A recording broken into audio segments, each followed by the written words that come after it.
Hello. I guess this is where you get to learn that I have a face for radio as well as a voice. Anyway, to start out with, I'm going to talk about including disability, students with disabilities in the music program. One way to include students with disabilities as fully as possible in your program is to be open to everything. Try to include them in all activities, even if you don't think it is possible. This happened to me some time ago. I had a blind student in band. There were many challenges, and I had to be adaptable. How was she going to read music? I went to the ESU and had the lesson book translated into Braille. However, I discovered it is impossible to play the trumpet while reading Braille. So we had to come up with a more rote, audible method of learning the correct notes. That led to the question of whether she would learn the trumpet properly.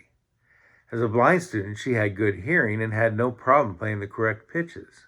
The problem I had was that she would use the wrong valves to produce the notes, then bend the pitch to the correct one with her lips.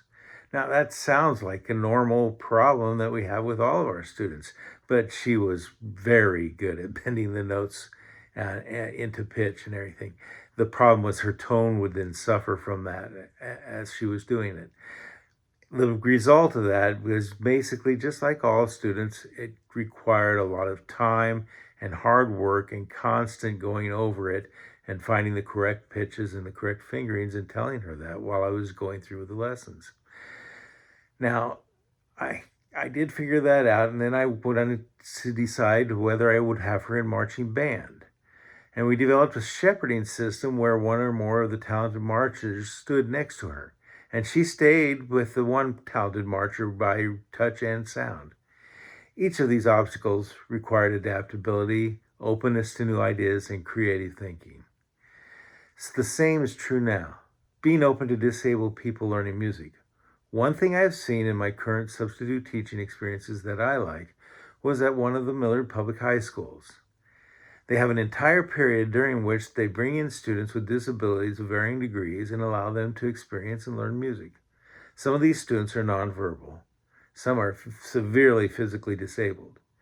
They start with rhythms. In fact, much of the lesson I saw was percussion, although I know some students were learning wind instruments of their choice as well.